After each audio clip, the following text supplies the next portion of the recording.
Hey, this is Ronald from Math Skills University, and if you're looking for non-slip stair strips, I've used these since 2018, and they're 80 grit non-slip strips. This is what the box looks like when you get it, and this time I got 30 inches long instead of 24 inches long. When you take it out of the box, this is what you get. They're rolled up. The ones you see here are from 2018. I did remove a few already to start the process. But how this works is simple. If you look at the picture on the far left, the last one you see here is from 2018.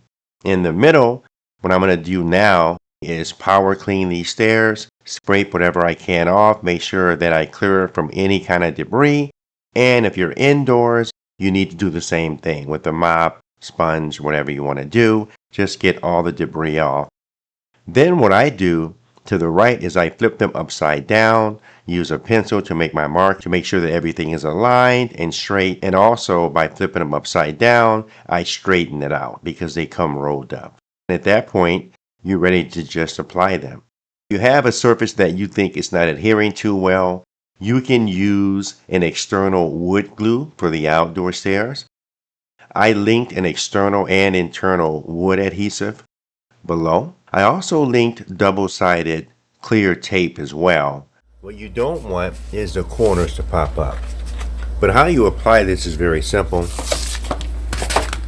You just turn it over, and this is simple. We're just gonna peel this off. I'm not gonna lie, getting that peel started is kind of a pain in the butt. But this is 80 grit.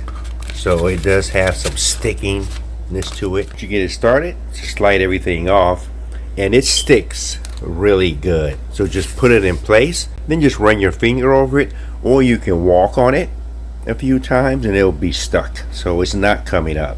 Anyway, that's how it looks indoors. I'm just gonna finish up outdoors. Now all of the strips are in place. And what I want to do now is make sure that all the corners and everything is down really tight so we get that waterproof seal, because if you don't and water gets underneath, it's going to come up. But they work well, and I've had them for 8 years. I probably should have changed them last year, so I would say you're going to get 5 or 6 years out of them. With that said, if you have any comments, suggestions, or ideas, please leave them below. If you like this content, please like, share, and subscribe. Thanks for watching, and have a great day. Peace.